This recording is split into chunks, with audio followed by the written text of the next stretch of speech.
আপনারা অবশ্যই জানেন উত্তরবঙ্গের ছোট্ট শিশু ভাইরাল সাইমন দীর্ঘদিন যাবৎ অসুস্থ ভুগতেছে।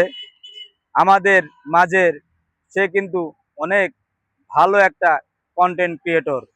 সে একটা চোখ পুরাই ড্যামেজ হয়ে গেছে, আরেকটা চোখ 99% ড্যামেজ।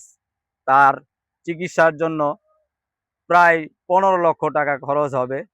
সেই 15 লক্ষ টাকা জোগাইতে তাদের খুব হিমশিম খেতে হয়।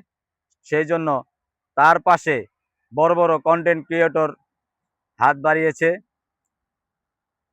হর্ষদ বিল্লাল সে 10 দিনের মধ্যে 10 লক্ষ টাকা সংগ্রহ করে দিবে বলছে। ঠিক তাই, সে 10 দিনের মধ্যে 10 লক্ষ টাকা সংগ্রহ করে দিয়েছে। আর বাকি 5 লক্ষ টাকা বিভিন্ন কন্টেন্ট ক্রিয়েটররা সহযোগিতা করেছেন। এই স্ক্রিনে দেখুন তার যে নমুনা আমি দিয়ে দিলাম।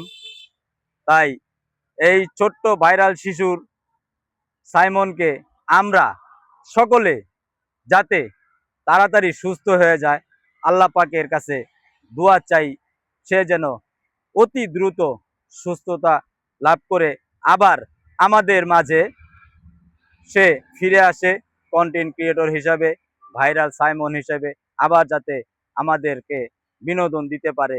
তাই আপনারা আমরা সকলেই তার জন্য দোয়া করি যেন আল্লাহ পাক তাড়াতাড়ি তাকে সুস্থ করে দেন। আলহামদুলিল্লাহ, আমিন।